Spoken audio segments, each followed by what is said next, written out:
This is a chance for me, my friends, just to jump on board and to let you know why those individuals who are, of course, members of Lionel Legal, our sister station, our sister channel, sister station.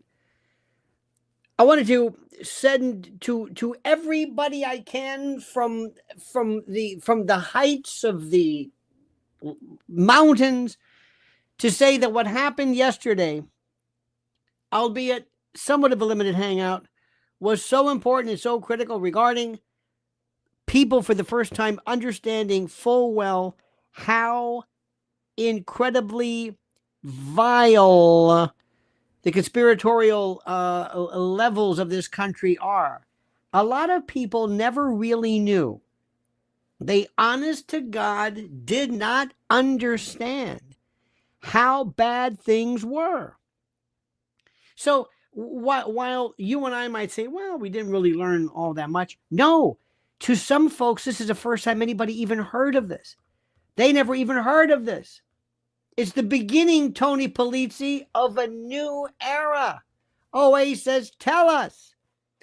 In fact, if you review the 2025 JFK assassination files, the relief, what it is it's a limited hangout, but good.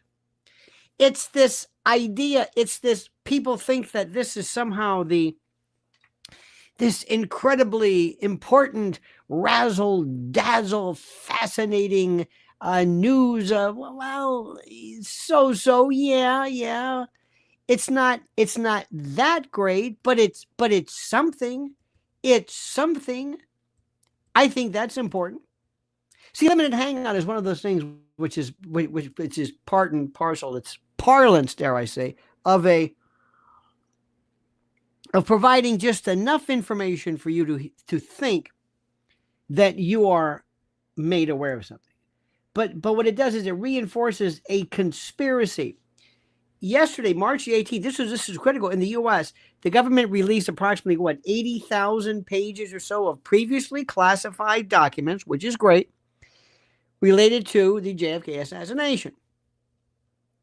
And I don't have to tell you, how many of you folks weren't even born when this happened? Now, that doesn't disqualify anything, because many of you, of course, were not born during a lot of events. And just because you weren't born then doesn't mean that, you couldn't possibly understand. I wasn't born during World War II, but I kind of have an idea that, I think that was pretty important. So, but to some people, this is an event you kind of sort of knew about, but you weren't around. I'm just curious. Some remember.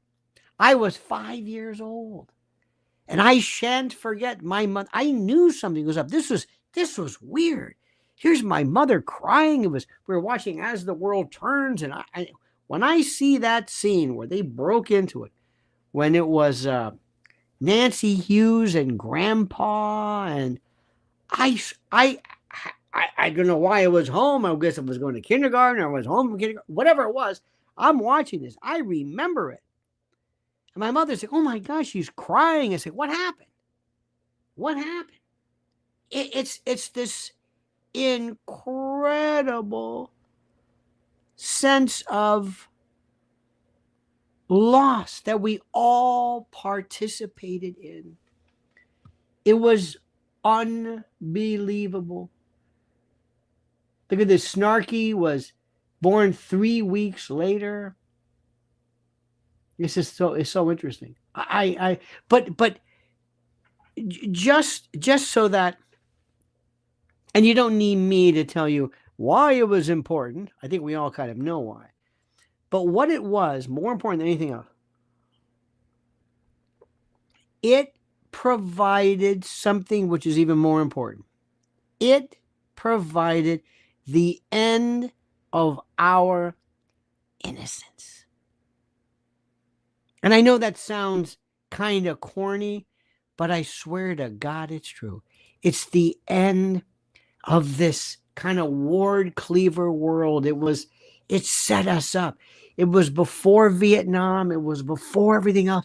It was brutal, absolutely brutal. And nobody could possibly put into into context what this thing was. It's where all of us were red-pilled before we even knew what red pill was. It was something that I know it sounds kind of corny, but it's like it haunted the American psyche. It was unbelievable. It was beyond anything I could have ever imagined. Like nothing I could have never imagined. And this release, authorized by President Donald Trump, was met with anticipation and happiness and thrills like nobody ever knew. And maybe it's the beginning. Somebody wants to release the Roswell files. Good luck with that one. Good luck for that one. Remember, it's not the files, because a lot of stuff is not in the files. But this was a chance for the public to have public who was long and, by the way, skeptical narrative of this. Now, for those well-versed in the history of the assassination, which I'm sure you were, the release offered little in terms of groundbreaking revelations. You know it and I know, but that's true. It served instead as a confirmation of long-held suspicions, ladies and gentlemen, long-held, of a conspiracy. A conspiracy. When I say conspiracy to you, what does that mean? When you hear the word conspiracy, what do you think? What comes to mind? Truly, what word comes to mind when I say conspiracy? You think crazy, don't you? Don't you? You think crazy. Conspiracy means sort of a plan, but you think crazy. What does the word mean to you? What does the word mean? Uncomfortable truth? No. That's what it can mean. The word conspiracy merely means an agreement, a confederation between two people. A confederation between two people. Do you hear me? Two or more. It could be more, obviously, but two. If somebody acts alone, it wasn't a conspiracy. If Lee Harvey Oswald acted alone, which, as you know, is absolutely absurd. But if he acted alone, this is not a conspiracy. Conspiracy comes from the Latin word conspirare, to act or to breathe, together. That's all it means. It just means to breathe together. That's all it means. So if you and I decide to work in concert, it's a conspiracy. It doesn't mean we're planning something. It means that we're acting in concert, to breathe together. It's all it means. But the word has been transmogrified into this idea that it's crazy, that you're a crazy person, you're into your conspiracies. It's balderdash, my friends, balderdash. It merely means that he did not act alone. And for many Americans, by the way, who, like I said, who are unfamiliar with the details of this incredible tragedy of note, the documents provided a revelatory glimpse, a look into the darker reality. All the other stuff, to see the grade, to see the papers, to see them right out, almost thinking nobody would, these people who wrote this, they're all dead. And there's their work, their handiwork, top secret, with that grainy look. Intel agencies obscuring the truth for over 6 decades. And while the release does not fully unravel the mystery, it does, my friend, underscore the speciousness of the lone gunman theory, the absolute lunacy of this. And it is, as I said, a little bit of a limited hangout where you provide some information versus everything else. You're not going to find anything in there. You're not going to find the name of the actual shooter. I was on today my good friend Sean Atwood show in the UK. And lo and behold, I said, have you ever talked to one of these supposed, I guess you call them these JFK historians? Oh, yes. I had on Lee Harvey Oswald's best friend or something like that. Okay. Did you learn anything? No. Did you find out who killed JFK? No. So what was it? It's like, well, it's kind of interesting. These JFK people in particular, these historians, they will give you the most incredible sense of stories that have nothing to do with anything. Nothing to do with anything. They'll tell you, well, I'm talking to Marina Oswald's landlady, and we've got the brother-in-law of J.D. Tippit and Tippett's son, and it was that, okay, fine, what does this tell you? Nothing. And they confused minutia with information. But the bottom line is Lee Harvey Oswald did not act alone. How do you know? What is the number one bit of evidence that you have that it was a conspiracy? What is it? What was it? Now think about this carefully. What was the information? Tell me. Tell me what the one piece of evidence is. The best piece of evidence. What was the one thing or stuff that made you say, aha? What was it? Now I want you to think about this. I want you to get off the phone, get off your duff, and write down, I'm watching this, I'm reading this, and I want you to put down an answer. Stop being cute for a second with your pithy, cutesy answers and answer my question. I'm asking you a direct question. What bit of evidence, how can you prove to a jury or anybody that it was a conspiracy? What do you think? Okay, I'm still waiting. Because I still think most people do not even know how to read this. Hanif says, I don't know. I like this. How do you know? You've heard this. What do you think it is? Tell me, what is it? When Kennedy was shot in the head and it blew out the side of his head and he fell back. Well, the problem with that is they're going to say to you, that's not what happened. You can also look at the information as or look at the data of the wounds and listen to the doctors and how the back of the head was. What was it? It was discussed. If it was discussed, it's a conspiracy. No. I don't know what that means, but well, no, that isn't.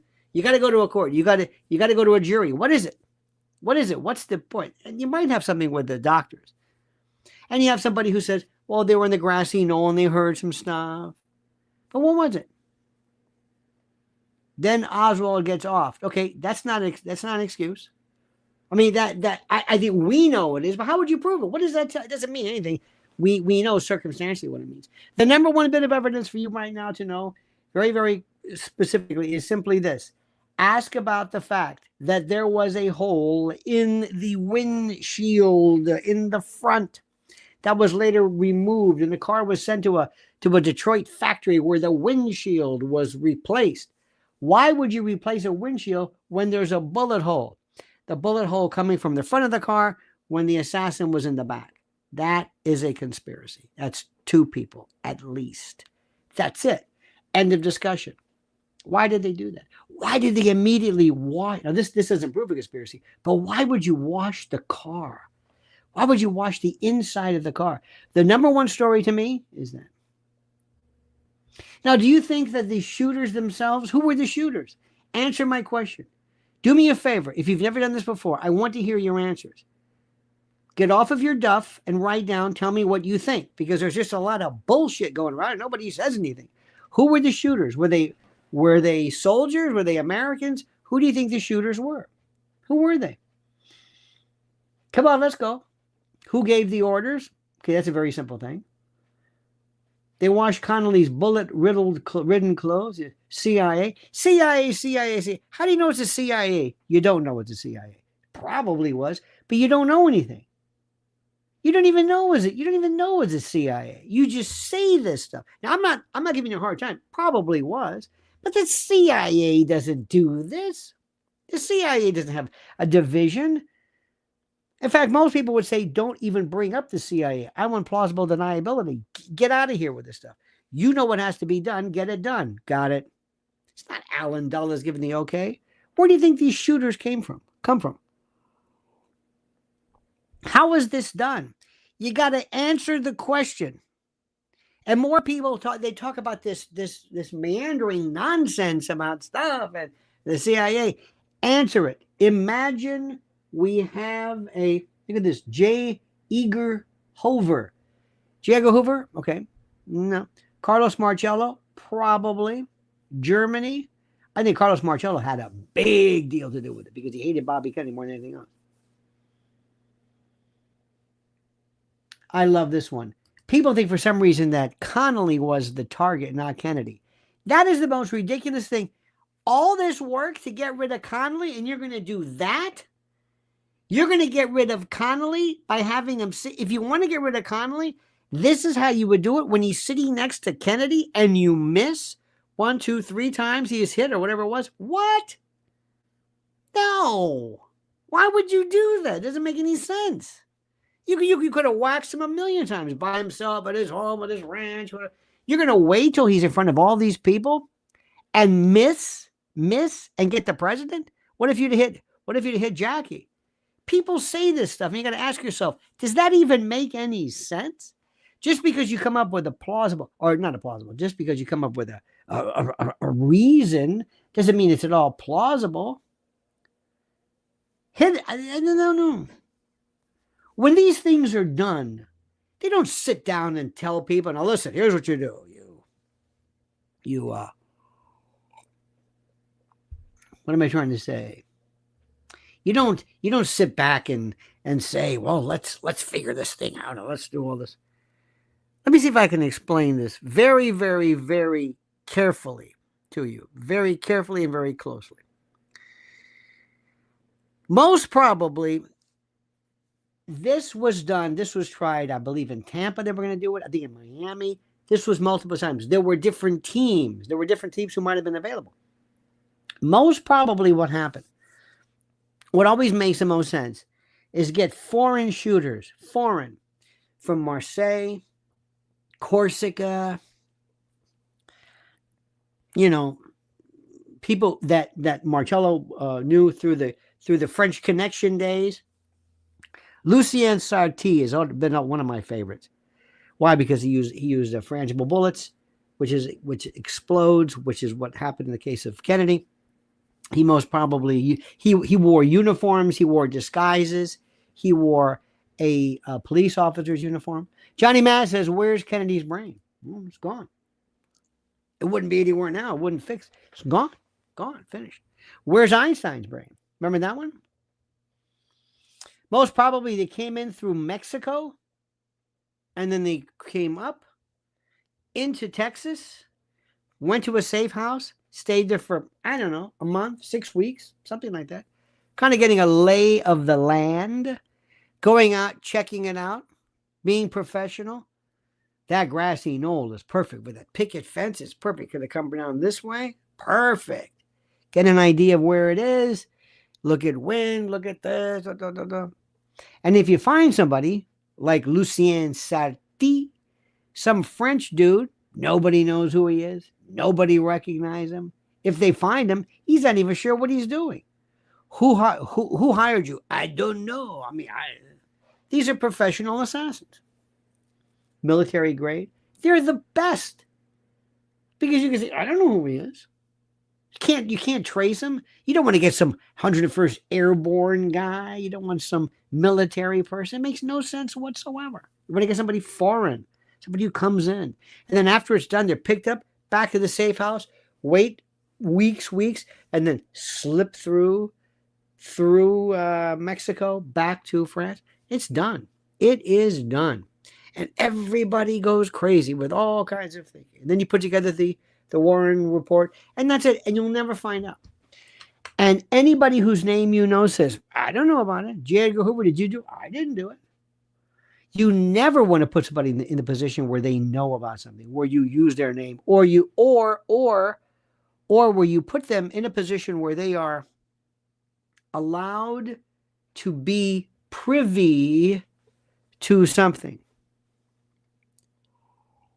And you can have all, and I mean this, you can have all the stuff you want. You can have all the, for lack of a better word, you can have all of the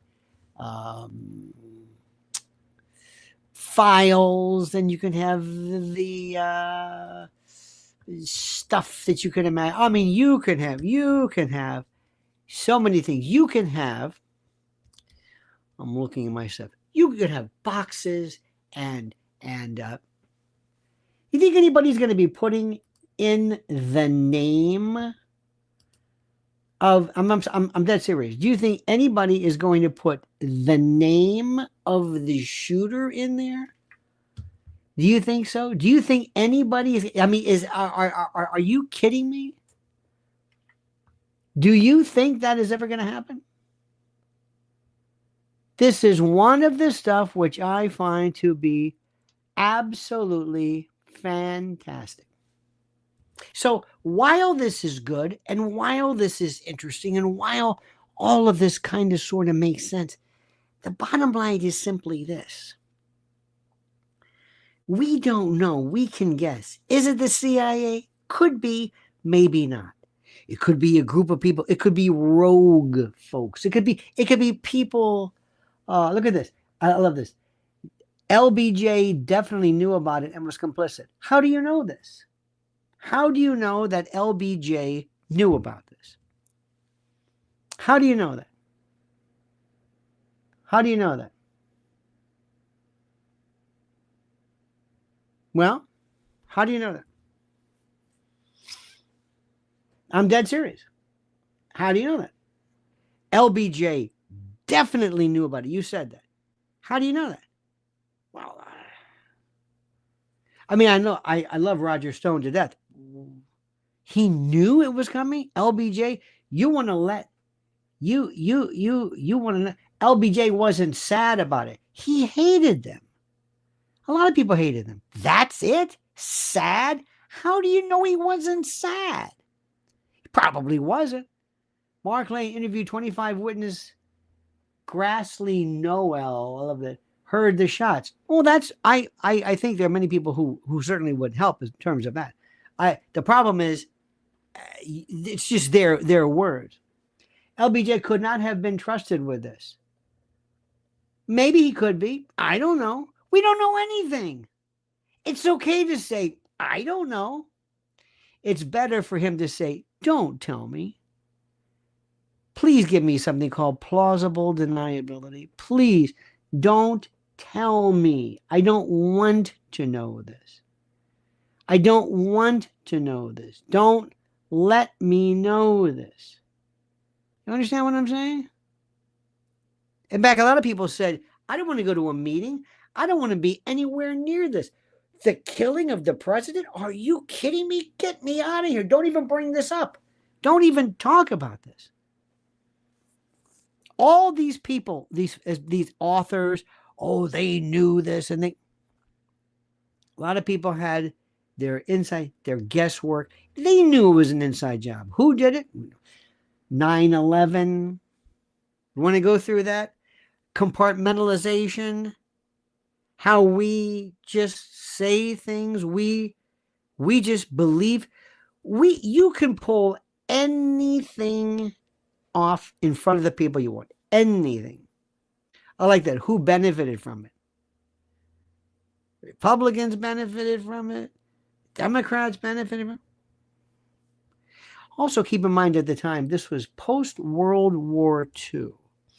And when it was post-World War II, this is a very interesting thing. These are people who are absolutely incredible. These are folks, and I mean this. These are folks who had been in the world of military and the like, and they had been involved. Think about this: the OSS, and then later on the CIA, sort of. Alan Dulles, and Alan Dulles, who's on. Look, I know this is all circumstantial. He was on the Warren Commission after he was kicked off of the CIA by Kennedy, but I'm telling you right now, you don't know the name of the person who shot him or the number of people, but I can tell you this much: I would bet you anything, Lee Harvey Oswald had nothing to do with it. Didn't fire a gun, didn't fire a round, nothing. I will bet you anything. He was just there. Why did the gun that they found, why did they say, oh, it was a Mauser? It was a written stamp, but it was a Manicure Carcano. We can go through that doesn't prove a conspiracy. That shows inconsistencies of the story. That doesn't prove a conspiracy. It's the windshield. And also the witnesses hearing bullets going this way and bullets spraying. Not only that, the evidence of the doctors, also the head going back, but they call that the jet effect. Have you heard that? When you have a balloon and the spray goes this way, the balloon goes that way. Okay? You got it? So when the head is hit and the blood ejects this way, the head goes back like a balloon does. That's their theory. We've heard this before a million times. This is all old stuff. It was a conspiracy. And look at how your government spent so much time trying to keep you away from the facts. That's what I wanted you to know. Look how they wanted to know that you were absolutely kept away from it. Okay? You got what I'm saying? Okay. Now, what I want you to do is this. Be vigilant. Be happy that this was made available. Be happy about it. But you are not going to get anything that in any way could be used to explain to a jury or anybody what actually happened. I know that may be difficult for you to understand, but it's true. So let me also thank you. And to our super chatter today, Johnny Maz. Thank you, Johnny. Thank you for your benevolence and beneficence and your charity. I appreciate that immensely.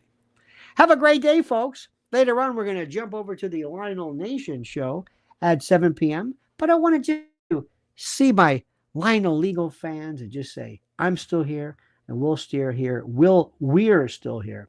And thank you so much for being a part of this.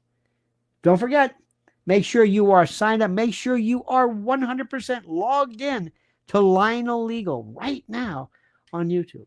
Have a great day. And don't forget, as we always say, the monkey's dead. Show's over. Sue ya. Dad.